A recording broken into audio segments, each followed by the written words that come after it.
Yo minasan, selamat datang kembali di channel Wibu Aku.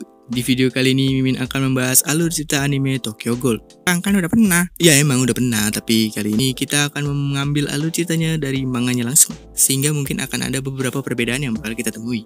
Oh ya, manga Tokyo Ghoul sendiri rilis sekitar tahun 2011 yang menceritakan tentang seorang manusia yang berubah menjadi ghoul. Ceritanya bakal Mimin fokuskan ke sisi yang tak ada di animenya. Jadi buat kalian yang udah nonton video Mimin yang membahas alur cerita anime Tokyo Ghoul dan bosan dengan hal ini, boleh silahkan di skip aja. Sebelum itu disclaimer, Mimin tidak akan membahas alur cerita Tokyo Ghoul secara mendetail. Jadi jika kalian ingin tahu sensasi dari ceritanya, silahkan baca di web legal atau aplikasi legal yang menyediakan. Tanpa perlu berbasa-basi lagi, kita satset langsung masuk ke pembahasannya. Awal cerita dibuka dengan sebuah prolog. Manusia dianggap sebagai puncak dari rantai makanan. Tapi masih ada makhluk yang memburu mereka sebagai makanan. Monster yang memburu daging segar manusia ini, mereka disebut ghoul. Cerita dimulai di sebuah warkop yang bernama Anteku. Terlihat ada dua anak muda sedang nongkrong di sana. Mereka sedang menyimak berita tentang ghoul yang mulai liar memangsa manusia. Lalu kita diperlihatkan sang karakter utama dari cerita ini, yaitu Kaneki Ken. Kaneki ini adalah mahasiswa biasa yang hobi membaca buku. Ia bersama dengan temannya yang bernama Nagachika Hideyoshi sedang membahas berita yang barusan mereka dengar. Kaneki memberitahu Hide kalau ia belum pernah sama sekali melihat ghoul. Mendengar dari berita yang beredar, ghoul ini adalah monster yang berwujud manusia. Mereka bisa saja ada di sekitar kita, mengintai secara pasif, lalu tiba-tiba muncul untuk menyerang kita. Hide yang konyol berkata, "Mungkin kau adalah ghoul, Kaneki?" Kaneki pun menjawab, "Kalau aku ghoul, kau pasti sudah mati, Hide." Setelah itu Hide mengalihkan topik pembicaraan soal cewek yang Kaneki taksir. Katanya ada di warkop ini. Lalu Hide menebak-nebak apakah pelayan warkop ini yang Kaneki taksir. Kaneki menjawab kalau bukan dia, meskipun pelayan itu juga cantik, ujar Kaneki dalam hatinya. Lalu Hide pun memesan kopi ke pelayan cantik itu. Setelah memesan, Hide pun menanyakan nama pelayan warkop itu. Ia bernama Kirishima Touka. Lalu Hide juga bertanya apa Touka sudah punya pacar. Touka pun langsung lari sambil mengatakan belum punya pacar. Kaneki langsung marah ke Hide karena takut malah nggak boleh datang ke sini lagi. Tak lama berselang, muncul gadis cantik di warkop tersebut. Ternyata itulah gadis yang ditaksir oleh Kaneki. Setelah melihat gadis itu, Hide langsung mengatakan sesuatu ke Kaneki. "Maaf, jangan tersinggung, tapi menyerah sajalah." Seketika Kaneki langsung lesu mendengar hal tersebut dari Hide. Ia paham sih mereka terlihat tak serasi sama sekali. Tapi entah mengapa Kaneki merasa kalau gadis itu juga punya perasaan terhadap dirinya. Hide yang mendengar itu langsung mengatakan kalau Kaneki sekarang jadi orang yang mengerikan. Karena aneh aja, orang bisa berkesimpulan sendiri tanpa pernah memastikan. Kemudian Hide pamit karena ini waktunya dia untuk masuk kerja. Setelah Hide pergi, Kaneki terus bergumam dalam hatinya. Kalau alasan ia menyukai gadis itu bukan hanya karena rupanya, tapi karena gadis itu membaca karya dari salah satu pengarang idolanya, yaitu Takatsuki Sen. Saat tengah melamun, tiba-tiba gadis itu berjalan ke arah Kaneki. Secara tak sengaja ia menjatuhkan novel yang Kaneki baca. Gadis itu pun mengambilkannya lalu bertanya apa kau juga menyukai novel karangan Takatsuki Sen. Kaneki yang diajak ngobrol gadis cantik itu seketika jadi banyak bicara. Lalu mereka pun jadi dekat dalam waktu singkat. Setelah itu Kaneki kembali bertemu dengan Hide. Kaneki menceritakan kalau ia sudah dekat dengan gadis cantik yang kemarin di warkop. Gadis itu bernama Kamishiro Rize.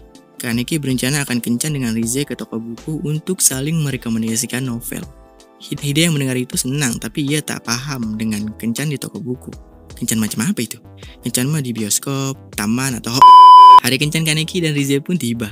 Saat sedang makan dan ngobrol, Kaneki tak sengaja melihat belahan aset milik Rize. Rize pun bertanya apa ada yang salah. Dengan gelagapan, Kaneki menjawab kalau ia merasa Rize hanya makan sedikit saja. Rize beralasan kalau ia sudah makan terlalu banyak sebelumnya, jadi ia sedang diet saat ini. Lalu Rize pun pergi ke toilet sebentar. Sambil melihat Rize, Kaneki merasa kalau Rize tak terlihat gemuk kok. Ya biasalah wanita kayak nggak tahu aja nih Kaneki. Di malam harinya saat mereka berdua berjalan pulang, Rize seperti memunculkan kode-kode cewek yang biasanya cowok tak mengerti. Tapi kalau Kaneki lihat, sepertinya alurnya bakal bagus nih. Saat ingin berpisah, Rize meminta tolong ke Kaneki untuk mengantarnya pulang, karena rumahnya dekat dengan insiden ghoul sebelumnya. Rize agak gemetar menceritakan hal itu, dan tingkahnya jadi aneh tiba-tiba. Tapi Kaneki menganggap kalau Rize hanya takut dan minta diantar saja. Saat di tengah perjalanan, Rize berhenti tiba-tiba. Ia menceritakan soal pertemuannya dengan Kaneki yang sangat misterius. Rize bergelagat seperti cewek yang mau nembak cowok idamannya. Lalu tiba-tiba saja Rize memeluk Kaneki. Gue yakin Kaneki pasti tegang tuh Joninya dipeluk cewek cantik. Beuh. Rize pun bertutur kata seolah ingin menyatakan cinta ke Kaneki. Tapi ternyata ia malah menggigit Kaneki tepat di bahunya. Kaneki langsung shock dong, lagi tegang-tegang. Si Johnny malah jadi thriller begini. Mata Rize langsung berubah jadi sangat menakutkan. Kaneki hanya bisa terduduk menyaksikan semua ini. Sementara itu Rize bergetar bukan karena ia takut, tapi karena lapar. Sebab Rize ini adalah Ghoul. Kaneki yang ketakutan spontan lari dengan cepat. Namun apa daya, ia ditangkap dengan mudah menggunakan kagune milik Rize. Kaneki yang terjatuh mendapatkan kata-kata intimidasi dari Rize. Sebagai cowok, Kaneki nggak mau dong di bawah, dia maunya di atas. Maksudnya Kaneki nggak mau diem aja, dia pun melawan walau hanya menggunakan pulpen pilot yang seharga 2000 perak. Kaneki berusaha berlari lagi sekencang-kencangnya, tapi pinggangnya terkena sabetan kagune milik Rize sehingga isi dompetnya keluar begitu banyak. Kaneki langsung lemas seketika. Kemudian Rize melempar Kaneki ke arah dinding proyek bangunan. Rize yang merasa di atas angin terus mengintimidasi Kaneki dengan kata-katanya. Namun lalu secara tak terduga dan mengejutkan, tiba-tiba kerangka baja di atas proyek jatuh menimpa Rize. Mampus makan tuh perempuan psikopat, rasain tuh karma lo. Sorry guys, terbawa emosi. Malum pernah punya urusan sama cewek. Lalu Kaneki secara samar-samar mendengar kalau ia sudah berada di rumah sakit dan sedang menjalankan operasi. Kaneki mendengar kalau dirinya mendapatkan transplantasi organ dalam dari gadis yang sudah meninggal sebelumnya. Ternyata organ itu milik Rize. Kaneki seakan bersatu dengan Rize. Lalu transplantasi pun berhasil dan Kaneki keadaannya sudah stabil. Kaneki merasa kalau semua ini sangatlah aneh. Ia yang cuma mahasiswa biasa dan hanya punya hobi membaca buku, tiba-tiba dirinya berubah jadi karakter utama dalam sebuah cerita. Kaneki tak tahu ke depannya bakal seperti apa kisahnya, tapi pasti akan ada kisah tentang tragedi. Cerita beralih ke dokter rumah sakit yang mengoperasi Kaneki. Terlihat dokter itu sedang melakukan konferensi pers. Dokter itu bernama Dr. Kano. Kemudian Dr. Kano pun menanyakan keadaan Kaneki. Kaneki terlihat normal-normal saja, akan tetapi entah mengapa setiap dia makan rasanya sangat menjijikan. Padahal suster juga mencicipi makanan itu dan katanya rasanya enak. Kaneki merasa kalau rasa supnya seperti oli mesin. Tahunya kayak lemak hewan yang dipadatkan. Lalu nasi putihnya seperti lem kertas. Benar-benar menjijikan. Tapi anehnya meski tak makan, Kaneki tetap biasa saja. Tak lama berselang, Kaneki sudah keluar dari rumah sakit. Kemudian Kaneki pergi bertemu dengan Hide di sebuah restoran steak. Pelayan di sana cakep-cakep, Saat makanan Kaneki dan Hide datang sambil diantar pelayan cantik, entah mengapa Kaneki malah bernafsu dengan paha gadis pelayan itu. Steak yang hadir terlihat sangat nikmat. Mimin sendiri juga tergiur. Tapi anehnya begitu Kaneki memakan steak itu, dia langsung mual dan muntah. Kaneki kini berada di rumahnya sedang menonton TV. Seperti di animenya, adegan ini kalian pasti tahu kan? Tentang seorang peneliti Ghoul yang menjelaskan kenapa Ghoul tak bisa makan makanan manusia. Karena pencernaan Ghoul sama sekali tak bisa menerima makanan manusia. Struktur lidah Ghoul juga berbeda dengan manusia. Di sini Kaneki tak menganggap serius apa yang diucapkan oleh peneliti Ghoul itu. Lalu Kaneki tiba-tiba saja lapar. Kemudian ia memakan semua makanan yang ada di kulkas. Namun semua makanannya rasanya sangat menjijikan. Kaneki benar-benar depresi dengan keadaannya saat ini. Kaneki pun keluar mencari makan. Saat di tengah jalan, ia tak sengaja melihat ada seorang gadis yang lagi digoda Om-Om Ube. Kaneki baru sadar kalau gadis yang digoda Om-Om itu adalah Toka. Anehnya Kaneki bukan bernolong, malah dia bernafsu ingin memakan Toka. Om-Om itu terlihat tak senang karena Kaneki memandanginya. Dia mencoba memberi pelajaran ke Kaneki, tapi Kaneki dengan tatapan intimidasinya membuatnya jadi ketakutan. Tak lama berselang, Om-Om Ube itu kepalanya terbang begitu saja. Ternyata Toka yang melakukan hal itu.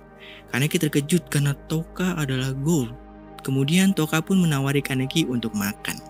Toka awalnya mengira kalau Kaneki adalah Ghoul biasa, tapi saat melihat wajah Kaneki yang familiar, Toka sangat terkejut karena seharusnya Kaneki sudah dimakan oleh Rize. Lalu Kaneki kabur dengan cepat. Ia masih tak percaya kalau ada Ghoul di dekatnya selama ini. Saat sudah jauh, entah mengapa air liur Kaneki mengucut deras. Waduh, ini nafsu sama Toka atau gimana nih? Toka yang ditinggal pergi sama Kaneki merasa sangat kesal. Beberapa hari kemudian, saat ini Kaneki sedang berjalan di keramaiannya kota Tokyo. Saat sedang berada di keramaian, rasa lapar Kaneki malah meningkat karena melihat kerumunan orang di sana. Orang-orang yang melihat Kaneki mulai menganggapnya seperti orang yang mengalami gangguan kejiwaan. Lalu Kaneki pun pergi ke toilet. Saat melihat matanya, Kaneki pun terkejut karena matanya berubah warna seperti gold. Kaneki yang kesal langsung meninju kaca yang ada di depannya. Terlihat tangan Kaneki yang terluka bisa langsung sembuh dengan cepat. Saat di rumah, Kaneki yang sedang rebahan mulai menyalahkan keadaan. Kaneki menyalahkan organ Rize yang ada di dalam tubuhnya. Karena sudah mentok dan hilang akal, Kaneki tanpa ragu sedikit pun langsung menikam dirinya sendiri. Namun pisaunya tak bisa melukai dirinya. Kaneki benar-benar sudah tak tahu harus berbuat apa lagi. Kaneki yang sudah putus asa lantas mencoba menemui Toka di warkop Anteiku. Bahkan Kaneki sampai bersujud memohon bantuannya. Toka agak terkejut karena Kaneki berani menemuinya. Tapi Toka sama sekali tak mau menolong Kaneki. Bahkan Toka sampai mengomeli Kaneki dengan kata-kata yang kejam. Namun ocehan Toka dihentikan oleh pemilik Anteiku. Pemilik Anteiku ini bernama Yoshimura. Pak Yoshimura pun membantu Kaneki dengan caranya. Lalu Kaneki diberi satu porsi makanan gold. Setelah diberikan makanan, Kaneki pun pulang. Lalu Toka menanyakan kenapa Yoshimura membantu Kaneki. Yoshimura tahu siapa Kaneki. Ia adalah orang yang menerima transplantasi organ dalam Rize. Mendengar hal itu, Toka jadi terkejut bukan main. Cerita beralih ke Kaneki yang berada di rumahnya. Ia sedang bimbang mau memakan makanan yang diberikan oleh Yoshimura atau tidak. Di sini Kaneki memilih untuk menolak makanan gold itu. Ia histeris sambil memakan makanannya yang ada di kulkas. Seperti biasa, semua rasa makanannya sangat menjijikan. Saat mencoba meminum kopi, entah mengapa rasanya begitu lezat. Kaneki jadi tahu kalau ia hanya bisa mengonsumsi kopi saja. Lalu Kaneki langsung pergi ke Indomaret untuk membeli stok kopi. Saat di Indomaret, dia bertemu dengan seseorang yang tidak lain tidak bukan adalah Nishiki Neshio. Di sini Kaneki belum mengenalnya. Setelah membeli kopi yang banyak, Kaneki kembali pulang. Di perjalanan pulang, entah dari mana Kaneki mencium bau aroma yang sedap. Aroma ini mengingatkannya dengan masakan ibunya. Kaneki terus berlari mencari sumber baunya. Namun Kaneki terkejut, ternyata sumber baunya adalah bau mayat manusia yang lagi dimangsa oleh Ghoul. Ghoul yang sedang makan itu merasa terganggu. Ia menyuruh Kaneki untuk pergi dari sini. Tapi secara mengejutkan, Ghoul itu kepalanya lepas begitu saja. Kaneki kembali terkejut bukan main. Orang yang baru ia temui di Indomaret sebelumnya adalah Ghoul. Nishiki yang diganggu wilayahnya langsung mencekik Kaneki. Namun saat baru ingin menghajar Kaneki, Nishiki dikejutkan dengan kedatangan Toka. Nishiki dan Toka terlihat saling mengenal satu sama lain. Toka dan Nishiki sedikit berdebat soal teritorial di distrik 20 ini. Nishiki benar-benar kesal mendengar hal itu dari cewek yang lebih muda darinya. Lalu dengan cepat Nishiki dan Toka langsung saling menyerang satu sama lain. Nishiki agak meremehkan serangan Toka yang terlihat lemah. Namun Nishiki terkejut karena serangan Toka bisa mengoyak tubuhnya. Karena tak mau terluka lebih parah, Nishiki memutuskan untuk kabur. Setelah itu Toka melihat Kaneki yang dari tadi hanya terduduk kayak kena mental. Kaneki masih belum bisa menerima dirinya saat ini. Mendengar hal itu, Toka sangat kesal, tapi Toka tak menjatuhkan Kaneki. Ia pun memutuskan untuk membantu Kaneki sedikit. Karena Kaneki tak mau memakan makanan gold, jadinya ia menjejeli daging segar itu ke mulut Kaneki dengan cara yang kasar. Dalam sekejap, Kaneki merasakan sensasi yang tak pernah ia rasakan. Kaneki pun langsung sadar dan berusaha membutuhkan daging segar itu. Kaneki kesal dengan Toka karena membuat dirinya melakukan hal ini. Saking kesalnya, Kaneki sampai menyebut Toka adalah monster. Toka yang tambah kesal langsung menghajar Kaneki dengan sangat keras. Yang membuat Toka kesal adalah pemikiran Kaneki yang begitu naif. Kaneki ini sudah bukan manusia lagi, tapi pikiran dan hatinya masih manusia. Toka memberitahu satu hal ke Kaneki, kalau rasa lapar Ghoul itu seperti neraka. Setelah mendengar nasihat Toka, Kaneki jadi terus bergumam dalam hatinya. Ia merasa tak bisa tinggal di dunia ini lagi. Keesokan harinya, Kaneki memutuskan untuk masuk kuliah. Baru berjalan sebentar, Kaneki dijegat oleh Hide yang datang sambil teriak. Padahal Hide lagi ngobrol sama senior komite pelaksanaan festival kampus. Kedua senior itu mencoba mengajak Kaneki untuk bergabung. Namun Hide memberitahu kedua seniornya kalau Kaneki ini punya penyakit komite fobia. Jadi jika Kaneki berada di suatu komite atau semacamnya, ia akan mengalami tekanan yang hebat lalu muncul cairan misterius dari pori-porinya. Tentu saja itu semua hanya candaan Hide untuk menolak ajakan kedua senior mereka. Kemudian Hide mengajak Kaneki untuk menemaninya menemui ketua komite. Dalam perjalanan Kaneki terus merenung. Ia takut Hide tahu kalau Kaneki sekarang bukan manusia lagi. Tapi yang Kaneki paling takuti adalah ia tak bisa bersama dengan Hide lagi. Saat sampai di ruang komite, Hide main nyelonong masuk aja tanpa ketuk pintu dulu. Dan ternyata di sana ada dua insan yang sedang menikmati masa mudanya. Sontak hal itu membuat Kaneki dan Hide jadi cengok dalam sekejap. Hide pun meminta maaf ke ketua komite karena main nyelonong aja. Saat Kaneki melihat sosok ketua komite, Kaneki sangat terkejut karena dia adalah Nishiki. Tubuh Kaneki jadi bergetar hebat. Lalu mereka pun saling berkenalan. Tapi anehnya sikap Nishiki biasa aja seperti orang yang tak saling mengenal. Mereka pun mencari kaset dokumentasi festival kampus tahun lalu untuk jadi referensi. Saat sudah mencari kesana kemari, mereka tak menemukannya. Nishiki baru ingat kalau ia meninggalkannya di rumahnya. Lalu ia mengajak Hide untuk ke rumahnya. Kaneki yang tahu kalau ini adalah siasat dari seorang Ghoul tak membiarkannya begitu saja. Kaneki berencana ikut dengan Nishiki dan Hide. Sebelum pergi, Kaneki sempat bertanya ke Hide apa ia mengenal Nishiki dengan baik. Sejujurnya Hide jarang ngobrol dengannya. Tapi kalau dilihat dari sikapnya, sepertinya ia orang yang baik. Dalam beberapa saat, Kaneki menyadari sesuatu, kalau ialah yang tak sengaja masuk ke dunia Gold ini. Saat lagi di perjalanan, Nishiki mentraktir Kaneki dan Hide kue ikan. Tapi anehnya, Nishiki bisa makan makanan manusia dengan santainya. Kaneki tentu saja terkejut melihat hal itu. Orang Kaneki aja udah mau muntah sama baunya. Saat masuk ke sebuah gang, ternyata itu adalah jalan buntu. Nishiki dengan cepat langsung menendang Hide sampai mental cukup jauh. Karena hal itu, Hide jadi pingsan. Nishiki melakukan itu supaya Hide tak tahu identitasnya. Sehabis menendang Hide, Nishiki langsung bergerak mencekik Kaneki. Nishiki mencium bau Kaneki yang seperti Gold wanita. Karena itulah Nishiki meremehkannya. Nishiki berkata kalau Kaneki sangat hebat melakukan sandiwara. Kaneki pasti mendekati Hide supaya bisa memakannya nanti. Lalu Kaneki menegaskan kalau ia tak sama dengan Nishiki. Mendengar hal itu, Nishiki kesal dan memukulnya dengan sangat telak hingga mulut Kaneki keluar cairan merah. Nishiki tiba-tiba memasukkan tangannya ke mulutnya sendiri. Ternyata ia memuntahkan kue ikan yang tadi ia makan. Tapi muntahannya itu mengenai muka Hide. Kemudian Nishiki menginjak wajah Hide dengan kasar. Kaneki yang melihat itu jadi tersulut emosinya. Lalu Kaneki mencoba menyerang dengan menggunakan tas miliknya. Nishiki tentu saja dapat dengan mudah menghindarinya. Namun lagi-lagi Kaneki terkena serangan telak dari Nishiki. Kali ini sampai terpental cukup jauh. Lalu Kaneki masih mencoba untuk melawan tapi tak bisa sama sekali. Nishiki menampar Kaneki dengan telak menggunakan kagune miliknya. Kaneki sampai hampir kehilangan kesadarannya. Nishiki pun maju mendekati Kaneki. Namun anehnya, tangan Hide bergerak menghentikan Nishiki. Padahal ia pingsan, tapi ia seolah-olah ingin melindungi Kaneki. Nishiki yang kesal kesenangannya diganggu akan langsung menghabisi Hide. Kaneki yang melihat hal tersebut tak bisa membiarkannya. Sejenak Kaneki mengingat masa lalunya bersama Hide. Dari mereka kecil bahkan sampai sekarang, hanya Hide lah teman Kaneki yang paling berharga. Kaneki berdiri sambil menghentakkan kakinya. Lalu karena keinginannya melindungi Hide begitu besar, Kaneki berhasil memunculkan kagune miliknya. Cerita beralih sebentar ke Toka yang sedang mengawasi Kaneki dari atap sebuah gedung. Toka menelpon rekannya untuk menunggu sebentar karena Toka ada urusan di sini. Kita beralih lagi ke Kaneki yang tengah menyerang Nishiki menggunakan kagune miliknya.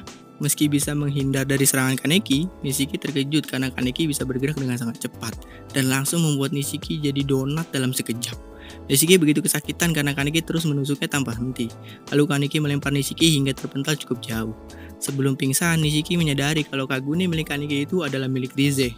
Setelah berhasil mengalahkan Nishiki, entah mengapa Kaneki merasakan rasa lapar yang teramat sangat lapar. Kaneki bahkan melihat Hide sebagai sebuah hidangan mewah yang sangat enak. Saat mencoba mendekati Hide, Kaneki dihentikan oleh sosok berjubah yang datang. Dan ternyata ia adalah Toka. Toka sedikit menasihati Kaneki, tapi sepertinya itu tak mungkin karena ia sudah kehilangan akal sehatnya. Untuk itu, Toka akan menasihatinya menggunakan cara kekerasan. Tak lama berselang, Kaneki tersadar di suatu tempat. Saat ia sadar, ternyata di sana ada Pak Yoshimura. Pak Yoshimura memberitahu Kaneki kalau saat ini ia ada di lantai 2 warkopnya. Kaneki baru ingat soal Hide, lalu bertanya apa temannya ada di sini. Yoshimura pun membawa Kaneki ke tempat Hide. Kaneki senang karena Hide baik-baik saja. Namun entah mengapa Kaneki merasakan sesuatu yang aneh. Kaneki sadar kalau ia hampir memakan temannya sendiri. Tapi kali ini, Kaneki sama sekali tak merasakan rasa lapar lagi. Kaneki bertanya apa yang Pak Yoshimura lakukan. Tentu saja Kaneki pasti tahu kalau hanya ada satu cara untuk memuaskan rasa lapar dari seorang Gold. Kaneki sempat syok saat mendengarnya. Yoshimura memberitahu akan bahaya jika rasa laparmu tak dipenuhi. Bisa saja Kaneki tanpa sadar mencabik-cabik temannya sendiri. Yoshimura meminta Kaneki untuk menerima keadaannya saat ini. Kaneki sangat sedih karena ia tak bisa dekat lagi dengan Hide nantinya. Ia tak bisa jadi Gold, tapi ia juga tak bisa jadi manusia. Tak ada tempat bagi dirinya. Kaneki benar-benar sendirian. Tapi Pak Yoshimura menyangkal ucapan Kaneki itu.